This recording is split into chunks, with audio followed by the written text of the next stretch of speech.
Let me ask you. Well, before we get to moves the Niners should make, this more news today. Adam Schefter came out and said that the Niners are having productive talks with Trent Williams and have no plans to trade him. That doesn't mean he'll get the extension he wants. I guess there's still a possibility that they could force him to play out the final year of his contract and live with it if he holds out. What do you see happening here? I think Trent knows he's got a good deal. I think Shanahan manages Trent's body well, lets him do whatever he wants. I think Trent understands that. I think Trent's happy here. He thinks he's got a good chance to win here. I think he's going to take a little bit of a haircut, and there's going to be a little bit of a compromise. To me, it sounds like a compromise. Otherwise, I would, if he really wants the full bag, I would trade him for a tackle and a pick. And I wouldn't be super picky about what round, mid rounds, 4th round, 5th round, I'd be fine.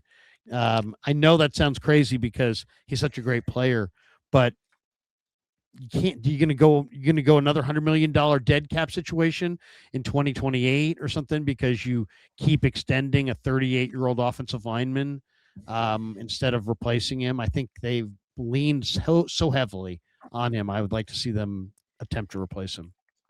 It seems like he wanted to get a resolution to this right now to get the most money possible, either from the 49ers or from another team in free agency. And I'm guessing the Niners' thought process here is to just slow him down and wait out the market. If they say, look, we're still working with you, we're still negotiating, but we can't get this done on March 10th. It's going to happen in March 31st or April 31st. The longer they wait, the more that his theoretical market dries up and maybe they have less competition. Like if he's saying, well, the Chiefs will give me what I want, maybe if they wait a month, the Chiefs will have other plans, make other arrangement at left tackle, and he'll say, well, my best option is to just take what the Niners are offering. I think that might be what they're strategizing. I don't know if it'll work. Could work. What I'm thinking, Grant, is that, teams get very like, who's the best player we can get at this position on draft day, right? And then, so the first half of the first round goes and all the tackles go. And now it's like, there are no more tackles, but there's still going to be 6 or 7 teams that want to take a tackle.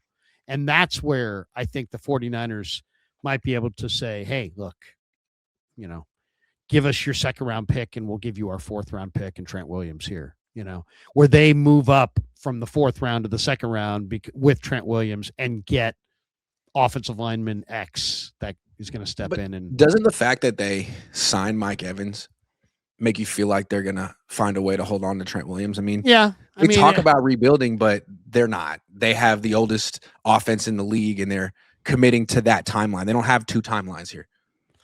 Yeah, I mean, it does feel like everything's about the next couple of years, which then makes you wonder, will they take any offensive lineman in the draft?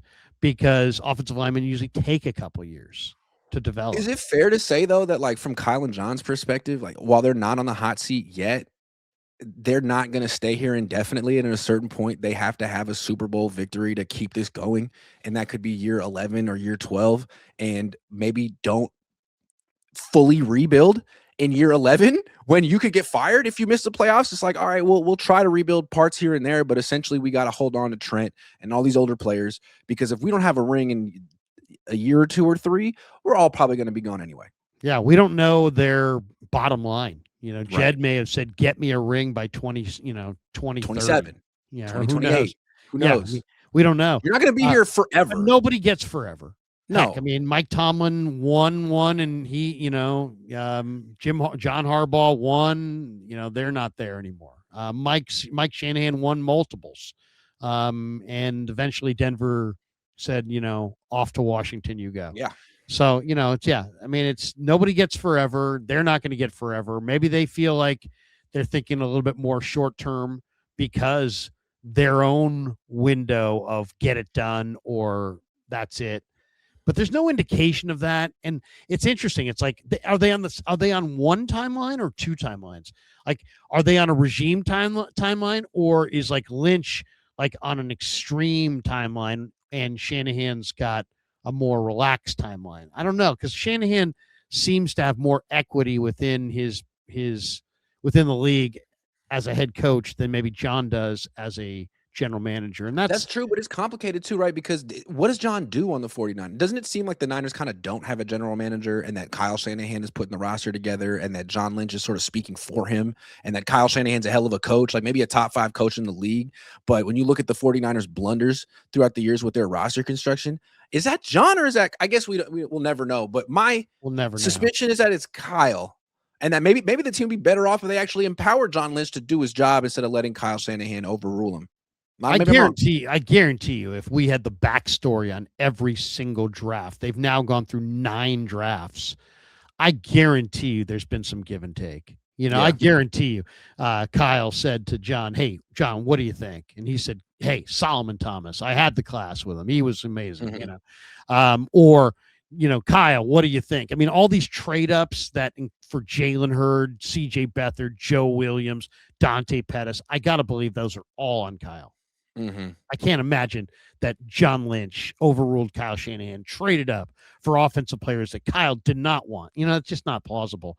So Kyle's had the bottom line on this, or has had the final say, but these are huge jobs now. And then you hear John talk about their process and how all the cast of Gandhi they have addressing the process. They got so many people, analytics crowds and coaches and doctors and when we build consensus, we do the best. Okay, but that's really hard to do.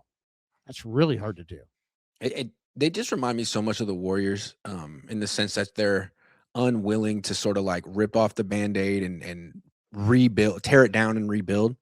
They're just really holding on to an older core of players. And you look at it, you step back and you're like, well, I guess if the oldest team in the league stays healthy all year, yeah, they could win it all, but they're the oldest team in the league, and I just don't believe like the Niners bringing in Mike Evans is kind of like the Warriors bringing in Al Horford. It's like, yeah, he was great, love Al Horford, hell of a player, but what are we expecting at this point? To what end? Yeah, what are we doing? And even if he does stay healthy, like, are you guys good enough?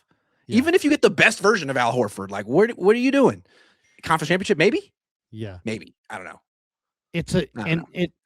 Both. I think it's a good comparison because I think both the Warrior brass, mostly Joe, and the 49er brass, John and Kyle, they have fallen in love with their players. Kansas City waved goodbye to Trent McDuffie. Kansas City got rid of Tyreek Hill. Green Bay said goodbye. That's how Walsh used to do it. Like Kansas City does it. The Niners are very warm. They're not just sentimental. They're still, there's rumors of them bringing their former guys back.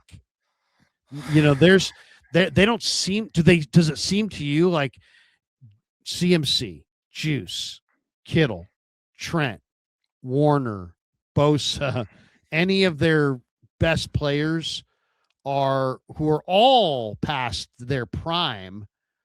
Are any of them going to be like traded or shown the door or no? It's just they're just going to kind of they're just going to stay here forever, and we'll have a farewell season for each of them. JCNY Niner says Evans is a good signing. You can't roll out D-Rob, Watkins, and Cowing and a new rookie out there as starters. Have to try and compete and can't just punt the year. Sure, but couldn't you get someone in their 20s, someone with a little speed? I would have gone after Rashid Shaheed, and people say, well, he's not a number 1 wide receiver.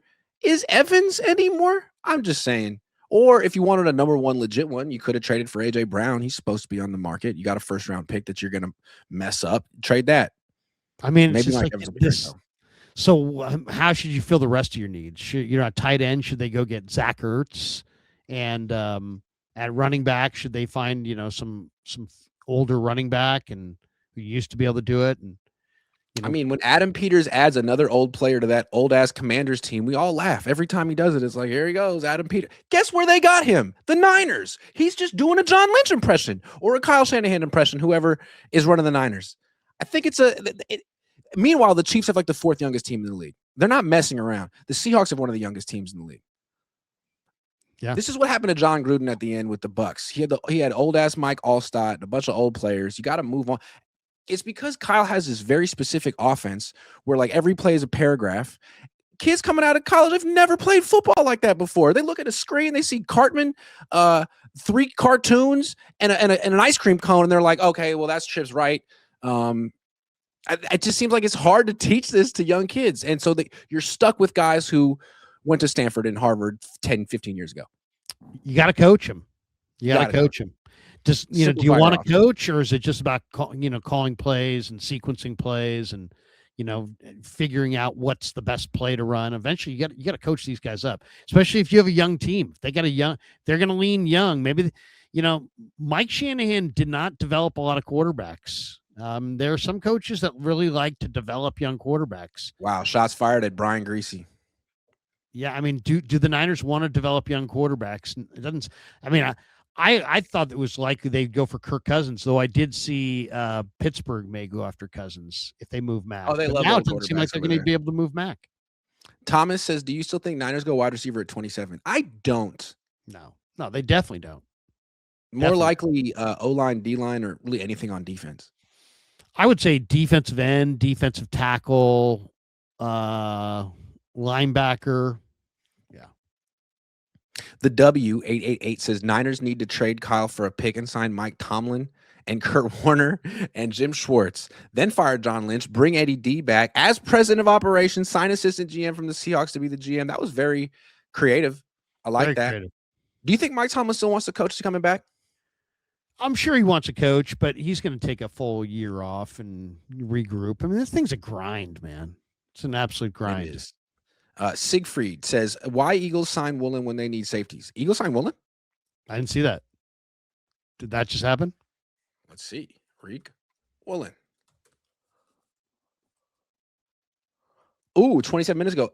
Reached agreement today on a 1-year deal worth up to $15 million with the Eagles. Wow. Ooh, man. These contenders in the NFC are making some serious moves. Well, there was a lot of talk. The 49ers had interest there, and wow. Teddy Bridgewater to the Lions. I just saw that too. Teddy Bridgewater is still in the NFL. That's crazy to me. Yeah, Eagles had Reek Woolen. So, I mean, the Eagles, Cooper DeJean, Quinyon Mitchell, and Reek Woolen. Yeah, I mean, I guess Philly went after Alontae Taylor, and they lost out to Tennessee. So that's why they went with Reek Woolen. It seems to me that the best teams in the NFC have incredible defenses, and the Niners don't.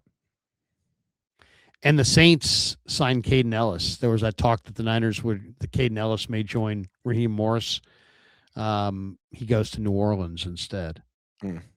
Packers I guess they'll get their safety replaced Reed Blankenship in the draft. Cole Harkey says, what do you think of Emmanuel McNeil Warren at 27? Reminds me of Nick Emanwari with better ball skills. Seems like he's exactly what our defense needs. Yeah, I really like him. Are you talking about the guy from Toledo? Big, tall, rangy safety from Toledo. Yeah, he's really rangy and fast, and he's very, very good hitter, and yet he's got range and can cover. So, yeah, no, I really like him. And then in the testing, he looked really, really good. So, Toledo's had, they had Womack. They had, obviously, Quinyon Mitchell. They've produced some pretty good defensive backs, and this guy looks really good. You can't go into this season with Jair Brown and Marquise Siegel as your free safeties. You can't. No, I think they got to upgrade. That's what I'm saying. They got to upgrade free safety. They got to upgrade corner. They definitely need a couple linebackers. They need a pass rushing interior player. They need another outside end. When are they going to start building up this defense? Would be my question. Savage says CMC, Debo, Kittle, Mike Evans, and Trent would have been great 5 years ago. Yeah. Joseph Ernberg says this team is the definition of soft. What's up, LK? What's up? Okay. Baby Radiant says the Raiders are more serious than the Niners this year. I like the Linderbaum signing a lot. I like Kwity Paye. I like, Nolan Smith, Quay Walker. I like some of their moves. They had to make moves. They had to spend something. I mean, come on. The Raiders have some pieces there. Where's Mac Jones going to wind up? Is he would the Raiders trade for Mac Jones and let Mendoza? He's going to be the Niners' long-term quarterback. He's taking Brock Purdy's job. He went to Cabo. He's already working. He's got George Kittle in his back pocket. You better watch out, Brock. Mac's coming for you. Mac Rah and rah Mac rah. can dance. Mac can dance. Yeah. Do you guys think Kyle views Evans as the missing piece, meaning not going to develop any young talent anytime soon? What is the new draft strategy? I think this I bet- draft strategy better be build up the line of scrimmage on both sides. Please. And Please. probably get themselves another runner. I think they're probably going to go for another running back.